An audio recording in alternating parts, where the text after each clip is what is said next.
mbwa akiwa anabweka ukiwa ndani, unajua kabisa huyu mlio ni wa mbwa. Haujamuona hapo, ila unajua huyu ni mbwa, sio paka.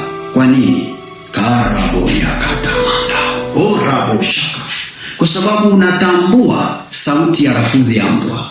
Punda akiwa analia koko koko, unajua kabisa huyu ni punda analia, kwa sababu unatambua rafudhi ya sauti ya mbwa ya punda. Sasa kama una uwezo wa kutambua viumbe mbalimbali sauti zake, kwa nini imekuwa ngumu kwangu na kwako kuitambua rafudhi ya sauti ya Mungu? Kwa nini imekuwa ngumu? Kama tumeweza kutambua rafudhi za wanadamu wote, tunatambuana rafudhi za sauti zetu. Umetambua rafudhi mpaka za wanyama. Kwa nini rafudhi ya Mungu umeshindwa kuitambua? Na ili hali Mungu anakuongelesha kila siku, na hata leo yenyewe yamkini amesha kuongelesha mara nyingi sana, ila hujamuitikia. Ni kwa nini? Kwa sababu haujui sauti yake.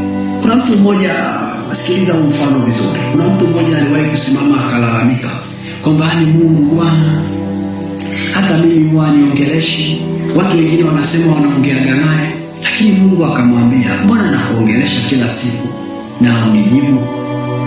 Watu wa Mungu, Mungu anaongea na wewe kila siku. Alafu Mungu ni maajabu kwenye eneo la kuongea na wanadamu. Haijalishi uwe ni mdhambi, ataongea na wewe. Uwe unasali sana, ataongea na wewe.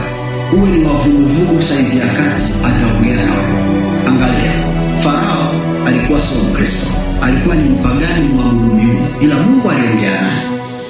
Nebukadreza alikuwa mpagani, ila Mungu aliongea naye. Umeona? Wakina Ahabu Mungu aliongea nao, na Ahabu alikuwa anaabudu miungu.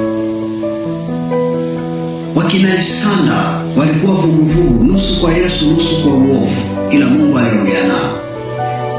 Kina Paulo walikuwa masainti watakatifu 100%, Mungu aliongea nao. Kwa Mungu anaongea na kila mtu. Kwa mtu wa Mungu ulioko hapa, na kusemesha haya ili ujue kwamba hata wewe pia unayenisikiliza, Mungu huongea na wewe kila siku. Ile kwamba hautambui ni ile haujui rafudhi ya sauti yake. Kwa nini haujui? Na ili hali viumbe vingine rafudhi zake unazijua. Watu wa Mungu wale hapa, ni muhimu mno leo na kuendelea uijue rafudhi ya Mungu wako, ili itakuepusha kama muombaji na kusikiliza roho zidanganyazo.